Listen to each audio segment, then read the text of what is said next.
So you're going to have to just take that leap of faith. You're going to have 80% of the understanding, and then the 20% can be painful. It could be opportunity, but it certainly isn't windfall. And that's the thing I want most people to understand about any business venture. You cannot go into this with a home run mindset.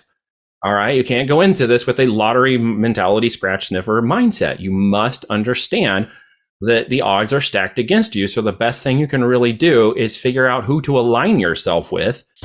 Welcome to Clicks and Bricks Podcast. We talk about the entrepreneur mindset. If you get one shot at this, what kind of shot are you going to take? If we forget who we are, they're going to forget who you are. You've got an adversity story that's out of this world. Everything from that Main Street brick and mortar to that billion-dollar manufacturer. Today we're talking with Neil Tawa. He is a serial entrepreneur, recently really diving into the Amazon store and fulfillment and creating your own brand, which is really, really important in today's market. Neil, how are you doing today? I'm great. Thank you for asking. Thank you for joining us. Before we jump into your businesses, and I know that you've got a few of them, and we're here to talk today about Voltage digital marketing mostly. But before we jump into that, can you tell the audience a little about who you are and what it is that makes you the person you are today? Yeah, thank you for asking that, and thank you for having me on. I appreciate it. I'll cut to the chase and leave only the stuff that's most interesting and maybe not the stuff my mom would care about in my background. But in simple terms, I mean, I started programming and playing around with computers when I was 14, 15, 16. We were at the Commodore 64 stage. In fact, I had to go to my friend's house even to get on one. But learned very quickly. I love the technology and aptitude, especially for gaming and other things that were around that as I saw the opportunity. So I was going to be a fighter pilot. That's what I had in mind. I was going to do that and get technical and have all that kind of fun. And so I graduated from high school and was getting ready to go to the Air Force and got down and got enlisted. And turns out F-16s for me and my height and size would not work. So I could not get to be a fighter pilot, which was a very big disappointment. So I fall back, was a full ride music scholarship that I had to go play classical and jazz at a liberal arts college out in Iowa. So I went ahead and did that and got into about 3 years of higher education before I realized I was going to die a horrible death and most likely live in a van down by the river, which at my age and time was not necessarily very cool to live in a van down by the river. Now today, if you're living in a van down by the river, that's like the hipster cool thing to do. So I would have been trendy, I think, if I'd ended up doing that. But in essence, I jumped out of college and said, let's go do this other thing, which was literally e-com. I wanted to literally go down and park myself on Amazon headquarters and learn what they were doing as they were just growing up very fast out of the book world and into the physical product world. But instead started to teach myself some programming, HTML, and then eventually became into, ASAP and ASP and data driven. And that landed me a contracting job in Sprint. And the Sprint local telco division, which was like gray building and corporate life. Man, that was terrible. Like it reminds me of Joe from Joe and the Volcano with the gray lights and like zzz noise and stuff. Like that's how I think about it in my mind when I have this memory.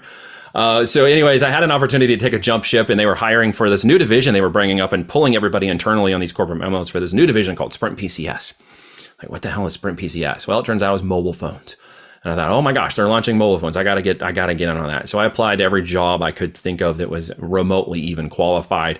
And I ended up finding a job in Sprint PCS as a corporate person and off the contractor division right as we were launching and getting the first product out to market for Sprint PCS, the big 1 hour battery life brick phone. And that was an amazing thing to watch. I was like the 5,000th person hired in. When I left and we had multiple iterations, I was overseeing the knowledge management side of all the information that was being delivered and learned and trained in order to support the customer and the reps and everything. We went from 5,000 reps to 25,000. IBM came in and was doing a contract with Sprint. And something I learned very quickly in life, because at that point I still didn't have a degree, was networking equals net worth. And it's who you know that gets you there and it's what you know that keeps you there. And as soon as I recognized that, I started to talk with the IBM guys, and I made it a specific task of finding these guys out and figuring out what they were about and learning who they were. And I found a guy who resonated with me a lot, saw the work that I did and the success we had launching the first ever corporate knowledge management system during that time frame, and said, hey, come to IBM. I want to hire you. Sent me out to Armonk on a flight out, shook hands and had the job. So I was in IBM and spent about 5 years in IBM traveling the world. Sitting in the corporate offices, got to work in some of the biggest companies in the world and got onto Wall Street for a while and hung out down there, which was great. And then learned what I didn't want to do, which was spend the rest of my life as a corporate jockey. I realized that I could keep climbing that ladder and I was going to be successful at it. But then I had an opportunity with IBM that was going to move my division out into Argentina to go there or to get a different job or try to move within the environment of IBM. And I said, no. Let's do my thing. So in 2007, I jumped out. They gave me early retirement, and I said, okay, let's go see what life is all about. Let's get back to the basics of why I left college in the first place. I went into corporate because that's where the money was being spent. I could have stayed in academia because the internet was getting big and that was a thing, or I could have jumped to the corporate world and went that track, and that's what I decided to do. That led me on a very interesting life journey. I don't know how much more you want to unpack that, Ken, but we can keep going through all that if you want to keep going. Yeah, so I mean, you were in the corporate IT world at a very interesting time, right? Late 90s, early 2000s, and then left to start your own company at yet another very interesting time, 2007. Right before the, some of us were smart enough to buy their houses in 2007. Instead of holding the paper on a bunch of them. Very true, yeah. There's tons of stories there. I want to go back to when you were that 14, 15-year-old kid playing with the computers. Yep. I've got a similar story. I was a little bit younger when I started dealing with computers, and I had a very specific learning disability that put me into, using computers to help me overcome that. Was it just a love for the technology that something sparked, or was there some kind of something that set you aside from the rest of the crowd that put you into that computer learning at an early age? Look, man, I know I sucked at programming. Like, I really did. I did not have the brain analytical component to get to that level. Yeah, I really suck at it now. I couldn't get into that technical. What I could do is get enough into it where I could speak enough of the language and understand the concepts and not just theoretical, but application, but also see the business, the creativity, and the flow. Like I mentioned, I went to school on a full ride music scholarship for jazz and classical. I had an improvisation love for jazz. Miles Davis and Dizzy Gillespie and stuff were a part of me. And so creativity and flow and going off script was what I was about. Technical was too tracked. Technical was too certification. Technical was too strict for me. I like some level of guardrails, but that was just like in my face. And so for business, it was creativity. And when I learned the difference between a technical track and a more of an analytical management networking track, and I really realized I was much better placed, strengths and weaknesses, right? Much better placed in the business, operation, finance, and vision creating side. And that's where that sort of unlocked. But I always knew that the boxes they had created for those little crappy graphic games when I was in Commodore 64 years would eventually catch up with the really crappy graphics that were there. I knew they would catch up eventually. And now the stuff is so hyper realistic and so crazy. It's a little unnerving at times how much AI has come forward. Some of the latest AI created images and graphics that are just basically you write down a sentence and it creates something amazing. You're like, oh my gosh, this technology is both amazing, awesome, and scary at the same time. It is. And I've been playing with the music bots a little bit where you can put 3 different artists together and it comes up with a whole brand new song. So I should check that out. That sounds like fun. What tomorrow's going to bring us is going to be weird, bizarre, and exciting. I'm super excited about the future of technology. The one thing is going to be different between some of the technology that AI might overcome, or even some of the jobs AI is most definitely going to replace, is the creativity of the people in the business that'll be necessary to wield it or use it for good or evil or to create and do. And that's where I see most people's opportunity is to really learn the business fundamentals of it, and then see how to apply that in a business segment. I think personally more than the technical track. Now that's my experience speaking, and I've seen a lot of people be very successful on the technical side, and that might be your lane. Go swim in it. That's fun. But others may not want that. They may want to understand more of the business and intricacies of that. So let's jump back to, and we can go down that path if we want to, but I think we could jump into a tangent for days talking about AI and the future of tech. Oh, yeah. Let's go back to 2007. You're leaving corporate America and you're starting your first company. Oh, yeah. That's a pretty big moment in a person's life. What were some of the emotions or, defining factors in that decision that said, this is the right path, this is what I'm doing, I'm leaving corporate America and I'm going to start my own business? Well, the first thing was realizing that the idea of corporate America and the paycheck every 2 weeks and all that stuff was really fleeting, because at the end of it came down to my corporate number in a lottery of whether or not I would continue or stay. And when I finally broke out of that realization, that idea that my corporate job was a comfort zone of security, I realized that that was a big lie and I had to get past it. So the first thing I learned in that first year was how much I was really secure on that.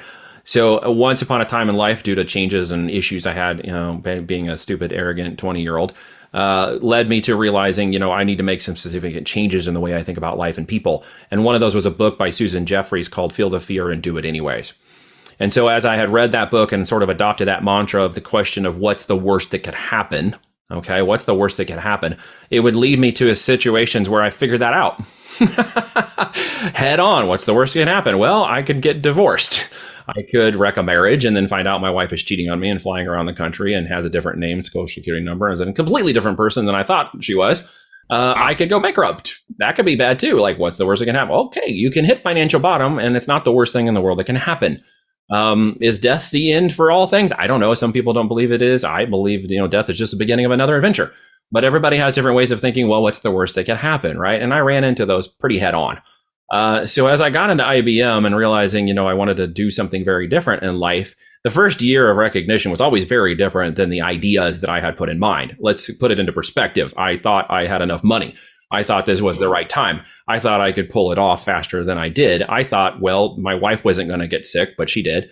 I thought, we wouldn't get married as fast, but we did, like literally right before I jumped out. And then I didn't realize she was going to end up on bed rest with our first child in the first year because I didn't know we were going to get pregnant. And then she can't work anymore. And here we are stuck with no income. We went from really high income one year to no income the next. So that led into a very interesting saying that I've adopted for the rest of my life. And that is imperfect action will lead to something perfect happening along the way. So what I did was I just adapted. I shifted. I became agile. I figured out a way to get it done because it wasn't what I originally planned. And it wasn't what I thought I wanted to do, but I was going to make it happen, right? And so that was a really unexpected event. There would have been literally no other time to do it. There was no other perfect time to do it. There was just the realization that it needed to get done. And if I was going to do it, then I just had to release and go. I just had to let feel the fear and do it anyway. And So many people think there's a perfect path through all of that. Like it's a plate full of spaghetti and you're trying to string out one noodle. That's it. Like you're trying to get one noodle in a plate full of spaghetti. And if you think that you got that noodle all figured out before you go to eat that plate, you're going to find out very quickly when your meatball falls on the floor. It doesn't happen. So you're going to have to just take that leap of faith. You're going to have 80% of the understanding, and then the 20% can be painful. It could be opportunity, but it certainly isn't windfall. And that's the thing I want most people to understand about any business venture. You cannot go into this with a home run mindset. All right. You can't go into this with a lottery mentality, scratch sniffer mindset. You must understand that the odds are stacked against you. So the best thing you can really do is figure out who to align yourself with. Get very smart at the networking component, coaching or mentoring, understand who's really doing it and who's not doing it, align yourself with them, and then repeat their processes. And that's a major mistake I made in the first 5 years after I left IBM. It took me quite a while to get fixed. Right. I totally agree with you. And I like the grind or the rung and the ladder methodology, right? This is baby steps, one step at a time. Keep moving forward. Sometimes you get knocked over, you get up, and you keep going. Yeah, I've had in my career, and I find it bizarre. You said, find people that have been successful and replicate what they're doing. And I've always said that, a synonym for profit is replicatable, right? And that's really the only way you can do profit is find replicatable processes and do them over and over again. But some people think that using somebody else's tactics or strategies is kind of stealing, or they shouldn't do that. What do you tell that person that says like, hey, you're stealing that from somebody else? Well, there's ethical boundaries in all things, right? So let's make sure we understand the differences between, cheating somebody or stealing their ideas and integrity. There's replicatable business models that have the opportunity to be replicated tens of thousands of times without stealing anybody's ideas or concept and making it uniquely yours. In the online world, people think, funnel hacking or some other kind of, website duplication effort or whatever means that, you can replicate exactly the model of whatever you're hacking. And the truth is you can't. What you have to be able to do is understand what you need to do, create something unique that might be competitive against what's out there, and then understand a similarity plus familiarity equals trust. So you might have something similar or familiar to a competitor, but you can gain a fast trust by basically walking up alongside of them. It's how CVS is across the street from Walgreens and Target's across from Target's across from Walmart, and you got Reebok and Nike and so on and so forth. Everywhere out there is a competitor advantage that you can take advantage of ethically to go and compete with them in the market, even if you're building a shoe and you're both building shoes, but don't steal their technology, innovate. All right. Everybody thinks invention is the way to success. It's not. They want to take all this time, build a patent, get a utility, go all do this stuff. I have a $100,000 patent. That's the most amazing technology for the oil and gas industry you're never going to hear of, because greedy sons of bitches got into the business, stole the investor capital fund, and basically destroyed that entire company. But it is an amazing technology. Now, if we had just innovated and pushed innovations, the business probably would have got off the ground. And at some point, we may have patented something that was already working and selling. But I've realized the difference between invention and innovation is one of the major things that I didn't catch on to early on, and almost caused me to end up going back and getting a job because I didn't understand that very simple principle. You can innovate anything in the market and go back and compete with it head on. And until you create a uniqueness, should you not actually go far enough to go beyond a trademark. So there are all these amazing opportunities sitting right in front of us that do not require us to steal anything from anybody. We just need to do a little innovation, which means you got to put a little thought down on it. Like, holy crap, put some thought down on it, right? Absolutely. I mean, Lyft is not the same as Uber, right? And exactly Uber right. Eats is not the same as DoorDash. And slightly different, but still serving a market, a very big market. And there's another thing, a scarcity and abundance. So the idea would be, if I take this and I replicate what you're doing, or maybe borrow enough of it that it's not all mine, the idea is that I can gain some of the abundance that you've gained, which is actually a scarcity mindset, is a sheep in wolf's clothing. The end result is there's a scarcity idea that if you and I both compete on shoes, there's not enough people to buy the shoe, so I'm going to lose. Right. And that's a lie. That's a scarcity mindset. Plenty of people. There are more than enough people to buy those. The difference is you may not have positioned it correctly to their buying decision, or their emotional to buying decision, and therefore they're not buying yours. Right. Absolutely. Yeah, so we got to figure that out. So what is the innovation versus invention? What would be the big takeaway that if you could go back and hit yourself in the head with a hammer and say, hey, dummy, this is where you should go, and this is the difference between innovation and invention, push on the innovation side instead of the invention side, what would you really tell yourself if you can go back and like shake yourself like, hey, dummy, look, this is the right way to go, and here's why? I can go back to like 20 plus years ago. Let's just go back for like the last 3 years, okay? Like 3 to 5 years, real time. Right.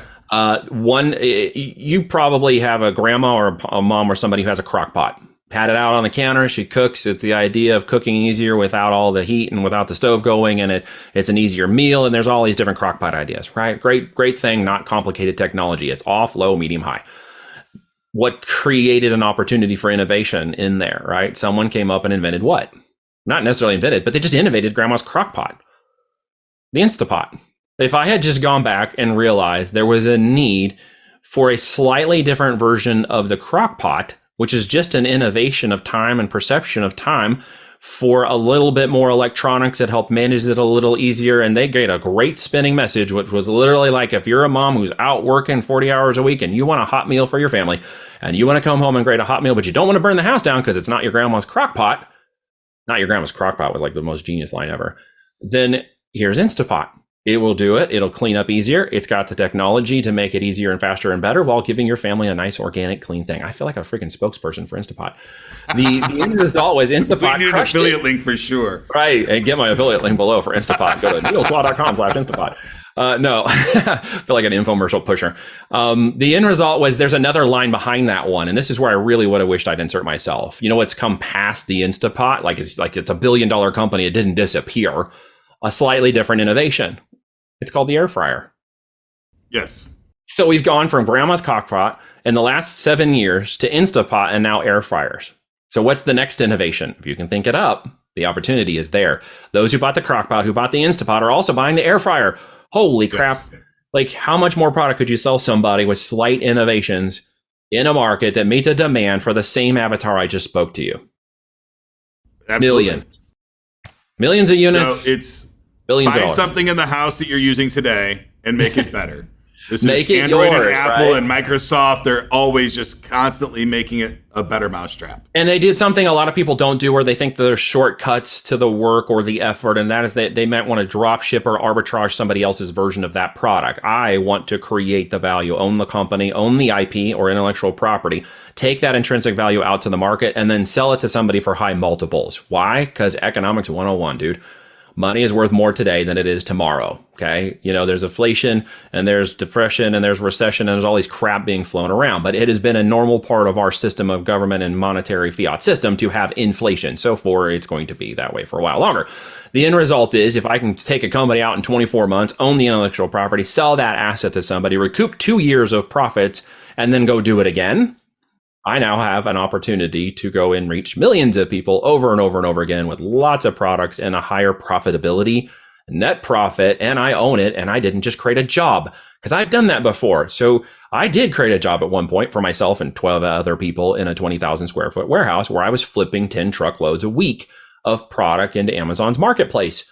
What a crap show that was, right? I ended up finding out that the operational manager was hitting on the women and we're going to file sexual harassment lawsuits. I mean, it's like everything you can imagine under the sun. So I made it a priority to get out of that, and eventually got out of the 20,000 and fired the 12 employees and have 0 employees now, but more scale and more profitability. Isn't that fascinating? Absolutely. So this is Voltage Digital Marketing. Yes, and sir. what does Voltage Digital Marketing do? In simple terms, we launch, we scale, we grow, acquire, and exit with a specific e-commerce focus on Amazon FBA brands.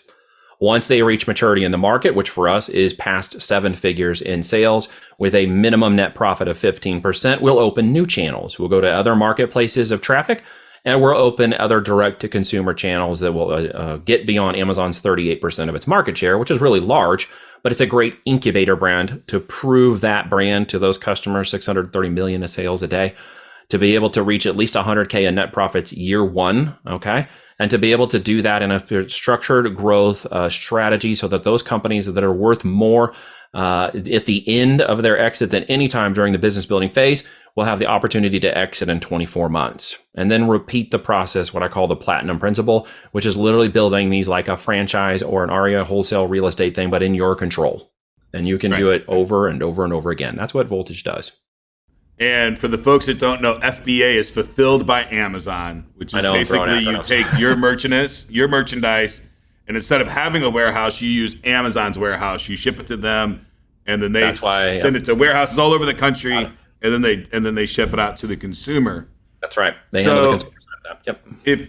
If I were to go to YouTube today and I were to type in how to make money online, I would find hundreds, if not thousands, of kids showing me how to kick up a Shopify site, go to dropship.io, and pick a couple products, make a site, and be shipping products to customers, and they get it so quickly, 3 to 4 months that it shows up in the end user's mailbox.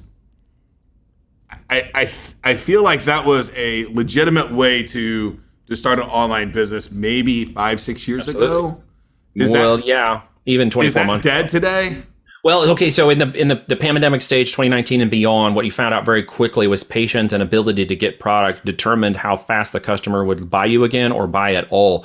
And so shipping times that got extended out really long, Amazon's market share took off like crazy because they were still able to get products out to you in 2 days. But the other Shopify stores and the drop shippers and the AliExpress people and stuff simply couldn't get product fast enough. And many of them went under. And it's really the difference between principles of business. Okay, so I'm operating at a fundamental principle of business, which means that I'm going to create profit and value and organic value and brandability of my business, my e-com business, as opposed to doing that for someone else, which in essence was what drop shipping was doing, right? So in this instance, I'm taking intrinsic value. I'm creating private label brands that can be trademarked. I'm not flipping other people's products. So therefore, I have the ability to create a supply chain to the customer very differently than drop shipping did. And there are trends and there are opportunities for trends. Now, in the fundamentals of business versus drop shipping and that kind of stuff, most of those folks, while they got started, still considered it a side hustle or a hobby business. And what I'm talking about is the fundamentals of building a real business, the scalability, right? I'm talking about getting to $1 million a month in the first year or more. I'm talking about 8 figures in growth and scalability. I'm talking about things very differently than just flipping other people's products for small profits and arbitration. I'm talking about business building with scale. And that's a different fundamental of the drop shipping and the other model that allowed that to happen. Sure, side hustles can do 3 to 5K a month in profit. And you might want that. I know a lot of people that would, and I'm not balking my nose at that in any measure. But I'm going to put 50 to 100K out in year one so I can get 50 to 100K in profits every month. So my agenda and goal is very different. Absolutely. Okay. So the model might not be dead, but it's more of a hobbyist model. And for the folks that want to do that drop shipping, I would be wary on returns. Well, where's the gap? Really Returns are a problem. Customer distribution, shipping timelines are a problem. Absolutely. Right. Of course, when you do that kind of model and you stop doing it, what happens? The whole business stops. Right. Right. Absolutely. So I'm interested in, people throw around the word passive all the time, Ken, and passive is what? That's the idea. I do no work and make money. Well, show me that lifestyle. I'd love to see that. No one. I don't believe it that. exists. Not even Warren Buffett. Okay. It doesn't exist. It's a lie of the masses. What's actually possible is almost automated income. To me, that's 10 to 15 hours of time dedicated at purpose level, business driven fundamental of logistics, money, cash flow, and CEO for the operations that allow a multi-seven figure business to run. Now, that to me is nearly passive. That's almost automated. So that's what I'm looking at. That's how I look at it now. It's very different than what I used to do before. I mean, when I got my teeth on the internet later on after the management consulting thing, 2009, and rolled around and all that crap, suddenly I didn't have enough clients. Even though IBM was a client and other stuff, I'm like, this is really not the long-term game I want to play, and things are shifting extremely fast. And I got online and started to learn the more online marketing components that I had just basically not done, and learned that I was really good at the numbers of arbitraging paid media, buying low, selling high. And I started a lot of mobile app installs, some gaming mobile app installs, and all of a sudden I'm doing $1,000 a day in profit. I'm like, hey, I'm actually pretty good at this. Got some companies into Series A funding because of the lead gen and growth of their business, learned about capital and raising and funding and all that stuff, being funded as well as fund making, which is a really fun experience. And then that led me to Amazon when realization that, I'm basically acquiring customers through their infrastructure, but without the other risk. They put $15 billion into their infrastructure. I don't have to do that. That's fascinating. So what can I focus on? I can focus on the avatar and the market and the product. Okay, I can do that. And then the realization that the engine that Amazon created as an opportunity was built by a company called FBA that they purchased, all right, which is actually a company that's a company within Amazon that they used for their lead logistics and last mile to the customer. So all I got to focus on is marketing and stuff. And I was good at the marketing now. And I thought, hey, this is great. 2 years into this and finally figuring out how the products launch and things go really well, I did, out of transparency, start arbitraging products very quickly so I could see what was selling. What I found out really quickly, to not get too technical, was part of the engine they developed inside of Amazon's little filing system world was part of the engine we were building at the Armonk Labs during the IBM days. And so when I suddenly realized there was a technical crossover and I started to change the way we were doing business, products would just go to page one and we would just launch products and businesses and brands just like crazy. That's led to over 100 million in sales in the last 9 years between ourselves and our clients. It's actually closer to $500 million, but it sounds really stupid when I say it out loud. But the truth is the truth. And that is you can move a lot of product to millions of people sitting in your living room or traveling the world just like we do. Right. We have a lifestyle driven business now, which is the total opposite of the business as a lifestyle I was trying to create within that infrastructure in the past. And that really created scarcity in everything I was doing, and I could never see it. So now that I operate in an abundance mindset, opportunity is literally staring us in the face every day. Absolutely. All right. So I want to go a little bit off topic here and just talk about business in America for a second or a minute, maybe. I had this conversation with my wife actually this morning. I have an absurd need for carabiners, right? I go through, I own a boxing school, so we go through about 100 carabiners a month, right? Those little metal clasps, right? We just go through them, like they burn, they swing all the time, and friction bursts. So my wife's in charge of this job, and I tell her to go to the local Brenneke and because it's independently owned and get them. And then she came to me this morning. She goes, I got them for about a third of the cost on Amazon, but I bought them from a guy that sells through Amazon. I didn't buy them direct from Amazon. Right. And we sat and we talked about this for a few minutes, and we're like, that's probably better than going to the Lowe's or the Menards and paying the giant corporate company that Amazon, as this evil company, has created this bizarre ecosystem to where, yes, they're the giant evil company that can take over everybody, but they're giving people like you and this guy that sold me these 100 carabiners a distribution model to sell their products. Absolutely. That doesn't have to be the brick and mortar, but it can be online. So I thought that was and it's fascinating. I hadn't quite thought about it that way yet. She identified the difference between an Amazon customer or Amazon product, which is usually a vendor fulfilled relationship in which a company is selling to Amazon who sells it under Amazon. Now, Amazon has its own brands actually, and they're shutting them all down. In the last month, they made an announcement that they were. Oh, are they? Yeah, they're shutting down their house brands because they're the worst rated brands, the worst profitability. They just basically showed they can't run products on their own marketplace, which I thought was fascinating. Yeah, they don't know how their own marketplace works, apparently. So they have the lowest rated brands anyways, the Amazon Basics and stuff. And so most of all that's going to go away because they're shutting them down. They had some antitrust questions about stealing data and stuff like that. But at the end of the line, Amazon's own admission says there are 2.7 million sellers, which is about 70% are third party. So Amazon is a market of third-party sellers. While they may be the corporate conglomeration that I don't like, what I recognize as a business owner playing in the marketplace is there still a fair market advantage to going into that marketplace and competing, because I am competing with other small businesses in a marketplace. I could go to Wayfair or Walmart or other places and do the same. Amazon's just 38% of the market. So if it's 38% of the market and I want to go in and sell products to the largest demographic buyer of women 27 plus, I'm going to go to Amazon. I'm going to go where the buyers are. And I'm going to put my products out in front of them. Wouldn't you want to do that? I mean, why would you want to put your lemonade stand on a road with no traffic?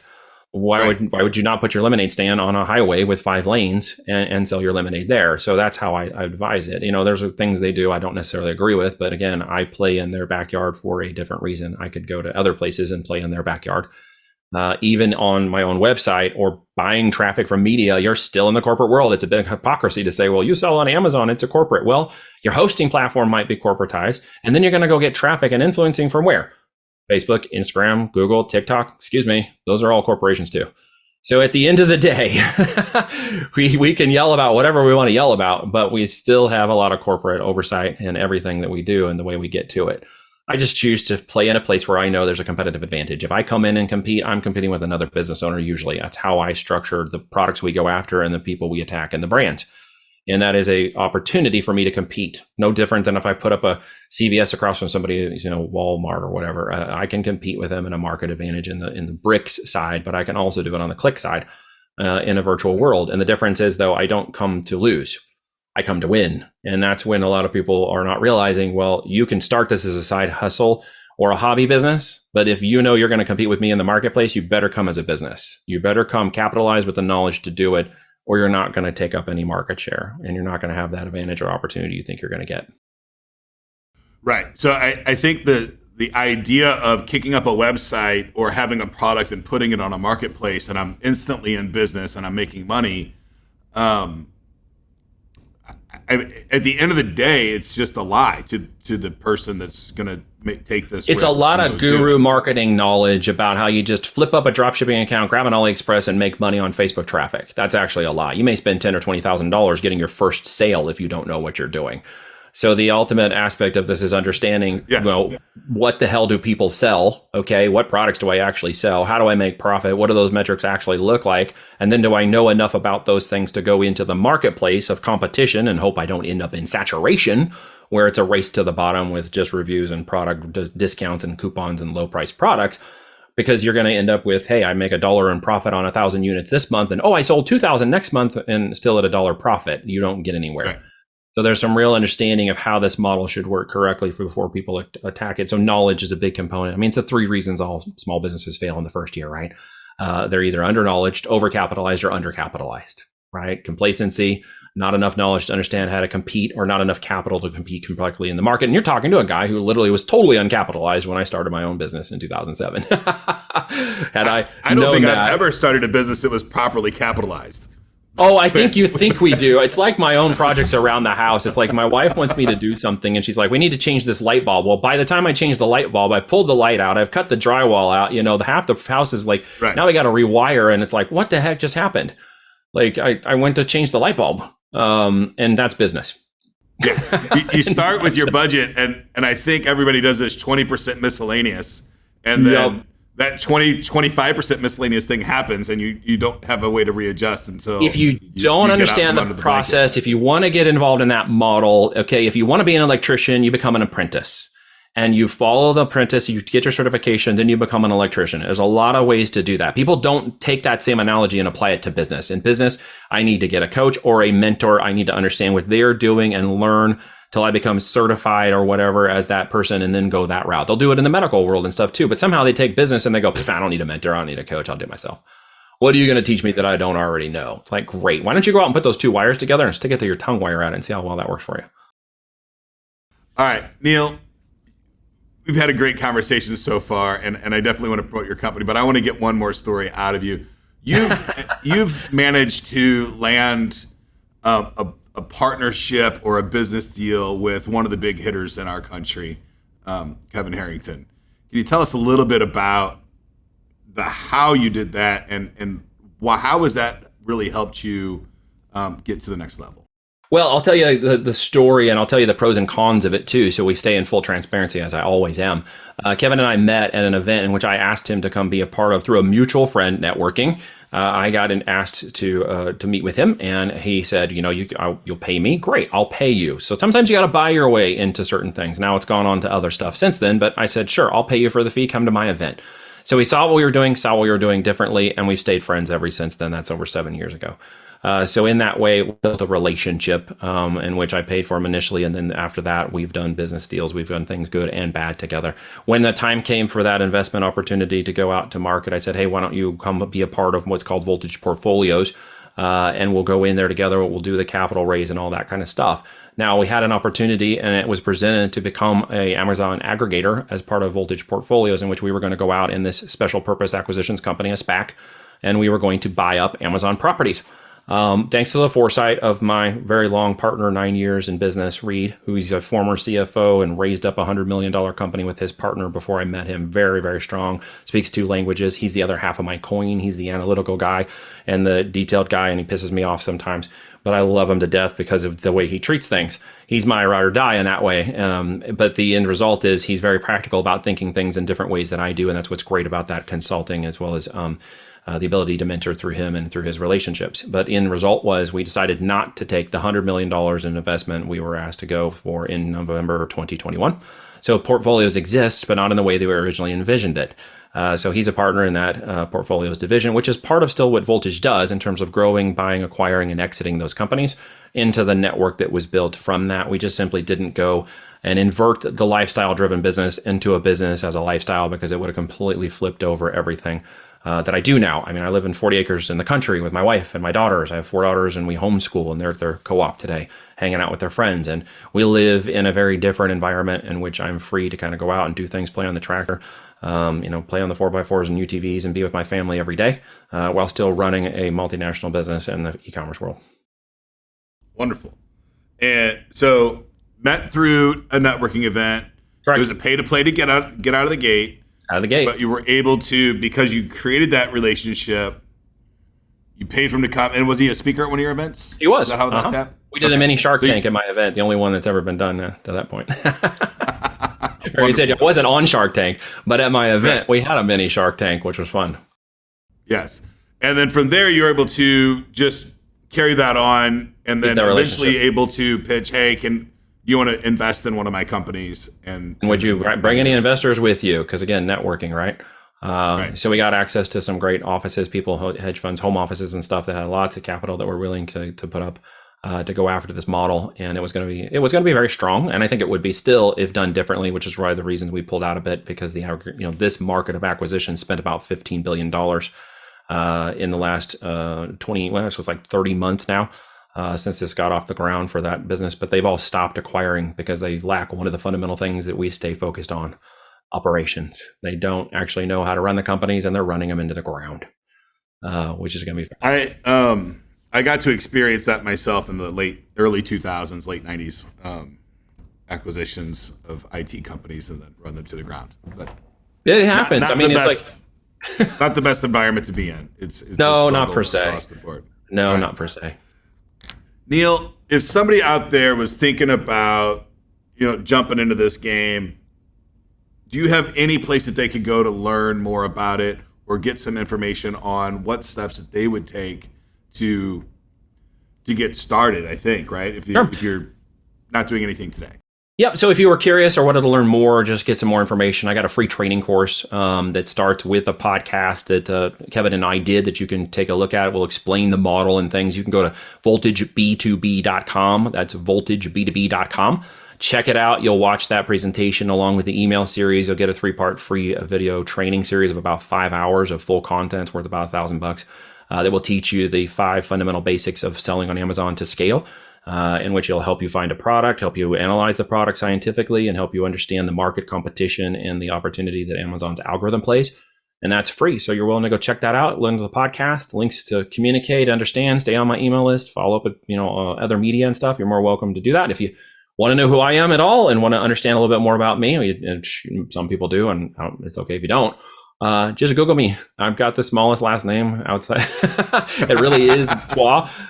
You can Google me, DuckDuckGo or whatever search engine me, and you'll find my social medias, Facebook and otherwise, and you can see if we resonate with each other.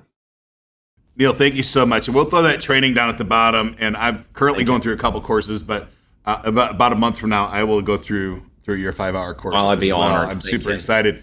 I'm super curious, and I think this is probably in a lot of people's heads. They have an idea and they want to move it forward. Yeah. But they don't know how to source the product. Do you have any tips on how to get started, just really quick on getting started with sourcing product? Where should somebody start looking? Well, it's very important first to just back up 1 second and answer this way. The product you're going to sell in the market must have a decent amount of net profit in it. And by net profit, I don't mean like $5. I mean like $12, $20, $30, $40 in net profit. That's profit you take home to you that will allow for additional marketing or money in your pocket or things that will keep the business running while growing. Very important to understand the differences in that, because a lot of people go on gross margin with products and physical products and then try to source them and find out that they aren't really that profitable, but they learn in about 5 months. And they do something what we say called get married to their products. Don't marry your products. There are plenty of other girlfriends to steal, okay? And you can go out and ethically steal those girlfriends like we talked about. So the end line is, growing these businesses. Obviously, there's a capital need, there's a growth need. That's part of the business model, but you want to make sure you understand that sourcing is a technique. And it's not just simply going to Alibaba.com. It's also understanding how to communicate with those folks and how to communicate maybe in sometimes different languages, okay? And by the way, it's not always just China. Everybody wants to default to China. We've gotten to such a narrative. There are so many places in the world where great products are made that don't have to come from China, folks. I know I hear this all the time, but no, you don't. So there are plenty of great places, even in the United States, to get product, but it's important to make sure it's profitable before you source it. You got to know that knowledge so you speak it correctly, so that when you get the product or product you're going to source, you know that it's going to be profitable when you sell it, and it's going to be a better than product. Think about the iPhone experience. Don't think about the little cheap Chinese piece of crap or whatever you're thinking you're going to sell and flip like maybe on AliExpress. You actually want to create a better than product experience for your brand and reward that customer loop from sale all the way through close so you get good reviews and you have a great brand. Sourcing tips, are a dime a dozen, but at the end of the day, you got to know your profit, know how you're going to get that product, and sure you can get delivery of the product through your great communications. If you don't know how to do that, find somebody who's got a global sourcing supplier. Find somebody who's got experience moving thousands and thousands of containers and can help you understand those logistics, because it can be a little bit daunting at first. I mean, there's a butt pucker moment when you're sending 10 grand off into nowhere land and you're trying to be confident as you can that it's going to end up on a MoneyGram at Walgreens. Yeah, send me a MoneyGram at Walgreens, or hey, I got 25 million in cash under my bed and I'm going to send this to you, and then be careful. It's always a little scary. So that number, at least $30 worth of profit. Is there a specific multiplier magic number as well? There is. So we would typically sell products between $50 to $100 or upward to $300 in retail. So that would allow cost, fees, Amazon, marketing, returns, shrinkage, other issues, storage and warehouse or whatever, fees and referral fees from Amazon and stuff to still get you that net profit. People say, well, Amazon takes too much of your money. Have you ever run paid traffic? Because I know some people that will spend 50 to 60% of their profit in paid traffic to acquire a sale. Thank you for your time today, Neil. I had a blast talking with you. I learned a lot. I'm excited to get into your course and learn more about some of the tips and tricks on selling on, or I guess it's creating an Amazon brand and then selling the products through that, correct? It is creating a brand in a business, with intrinsic value. So you actually put your time, energy, and effort into something that's worth something later. If you're going to spend time and money doing it, it's not enough to just create a job. You can go get a job if you want to do that. Thank you so much, Neil. I had a blast today. Thank you for your time. Thank you, Ken. Appreciate you having me on, sir. Thanks for watching today's episode of Clicks and Bricks. Get to work.